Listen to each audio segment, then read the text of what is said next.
অভি শাওনের সাথে কথা বলছিল, এর মধ্যে ও খেয়াল করলো গাড়ির আয়নাতে পিছনে বসে থাকা কাউকে দেখা যাচ্ছে। অভি পিছন ফিরে তাকাতেই দেখলো যেই মেয়েটা তখন রাস্তায় পড়েছিল সেই মেয়েটা পিছনে বসে আছে।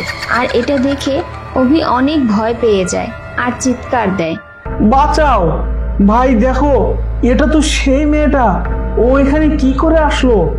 আরে ভাই বাঁচাও আমাকে, গাড়ি থামাও, দেখো ও কেমন ভয়ঙ্কর ভাবে তাকিয়ে আছে আমার দিকে। অভি শাওনকে ডাকতে থাকে, কিন্তু শাওন কোনো কথা না বলে শুধু জোরে জোরে হাসছিল। আরে ভাই তুমি এভাবে হাসছো কেন? এই মেয়ে আমাকে মেরে ফেলবে, তুমি আমাকে না বাঁচিয়ে হেসে যাচ্ছ। একবার তো পিছন ফিরে দেখো। অভি শাওনকে এমন বলে যেই ওর দিকে তাকায়, তখন দেখে শাওন একটা ভয়ঙ্কর রাক্ষসের রূপ নিয়ে গাড়ি চালাচ্ছে। সাথে সাথে অভি গাড়ির পিছনের মেয়েটার দিকে তাকাতেই দেখে মেয়েটা একটা ডাইনি হয়ে বসে আছে আর ওদের দুজনের শরীর নীল রং হয়ে আছে। অভি এমন দেখে খুব ভয় পেয়ে যায়। এটা আমি কোন বিপদে পড়লাম? ওরা দুজন এমন ভয়ঙ্কর রূপ নিচ্ছে কেন? বাঁচাও, কেউ বাঁচাও আমাকে, ওরা আমাকে মেরে ফেলবে। কি বাবু, ভয় পেলেন নাকি? চিনতে পেরেছেন আমাদের? আমরা দুজন তো এতদিন ধরে আপনার অপেক্ষাই করছিলাম, আপনি আমাদের চিনতে পারলেন না? আরে কে তোমরা? আমি তোমাদের কি করে চিনবো? আমি তো আগে কখনো তোমাদের দেখিও নি। আমার পিছনে কেন পড়লে তোমরা? অভির কথার কোনো উত্তর না দিয়ে সেই রাক্ষস আর ডাইনি ওকে মারার জন্য ওর কাছে আসতে থাকে।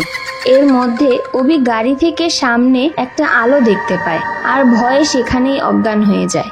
পরের দিন সকালে অভি চোখ খোলার সাথে সাথে দেখে ও হাসপাতালের বিছানায় শুয়ে আছে আর ওর পাশে ওর বন্ধু আদি আর একজন হুজুর দাঁড়িয়ে আছে। অভিকে চোখ খুলতে দেখে আদি বলে, কিরে অভি, এখন কেমন লাগছে? আমি ঠিক আছি, কিন্তু আমি এখানে কি করে আসলাম? আমি তো একটা গাড়িতে ছিলাম আর আমাকে তো ওরা মেরে ফেলার চেষ্টা করেছিল। আমি বলছি, আমার কথা শোনো। কাল রাতে তোমার উপর দুইটা পিশাচ ভর করেছিল। তুমি যেই বাঁশঝাড়ের কাছে দাঁড়িয়েছিলে সেই বাঁশঝাড়ই তাদের বাড়ি। ওরা দুজন খুবই খারাপ পিশাচ।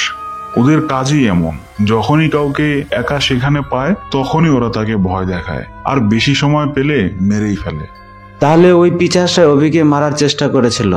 হ্যাঁ, কাল অভি একা একা রাস্তা দিয়ে যাচ্ছিল, তাই ওরা অভিকে মারার চেষ্টা করে। কিন্তু আমি তখন সেখান দিয়ে যাচ্ছিলাম, তখন ওদের দেখে ফেলি, তাই ওরা আমাকে ভয় পেয়ে অভিকে ছেড়ে দেয় আর সেখান থেকে পালিয়ে যায়। আর তখন আমি ওকে এই হাসপাতালে নিয়ে আসি। আপনাকে অনেক ধন্যবাদ আমাকে বাঁচানোর জন্য। কিন্তু হুজুর, ওরা আমাকে বলেছিল যে আমি ওদের চিনতে পেরেছি কিনা, আর ওরা নাকি আমার জন্যই অপেক্ষা করেছিল। চিন্তা করো না বাবা, ওদের কাজই এমন ভয় দেখানো। তুমি পারলে আর একা একা ওই রাস্তা দিয়ে হাঁটবে না। আর আমি তোমাকে একটা তাবিজ দিয়ে দিচ্ছি, এটা সাথে রেখো, তাহলে আশা করি আর কোনো সমস্যা হবে না। এই তাবিজ কি সবসময় আমার সাথে রাখতে হবে? হ্যাঁ, সবসময় তোমার সাথেই রাখবে। আর 2 মাস পর আমার সাথে দেখা করবে, তখন আমি তোমাকে বলে দিব যে এর পরও কি এটা রাখা লাগবে কিনা। হুজুর এমন বলে সেখান থেকে চলে যায়। আর অভি আর আদি আবার রাতে তাদের কাজ শেষ করে একসাথে বাসায় ফিরে যেতে থাকে। তখন অভি শুনতে পায় পিছন থেকে কেউ হাসছে আর ওকে কিছু একটা বলছে। বাবু, আপনি তো এবার বেঁচে গেলেন, এরপর কি করবেন? আপনাকে তো একবার না একবার পাবোই। আদি ভাই, শুনতে পেলি কেউ কিছু বলছে? হ্যাঁ শুনেছি ভাই, এখানে আর দাঁড়িয়ে থাকা ঠিক হবে না, চল এখান থেকে। আর হুজুর তো বলেছে এই তাবিজ সাথে থাকলে ওরা তোকে কিছুই করতে পারবে না। হ্যাঁ ভাই, তাড়াতাড়ি চল, চল এখান থেকে। তারপর অভি আর আদি সেখান থেকে চলে যায়। এরপর আর অভিকে কখনো এমন কিছুই ভয় দেখায় না।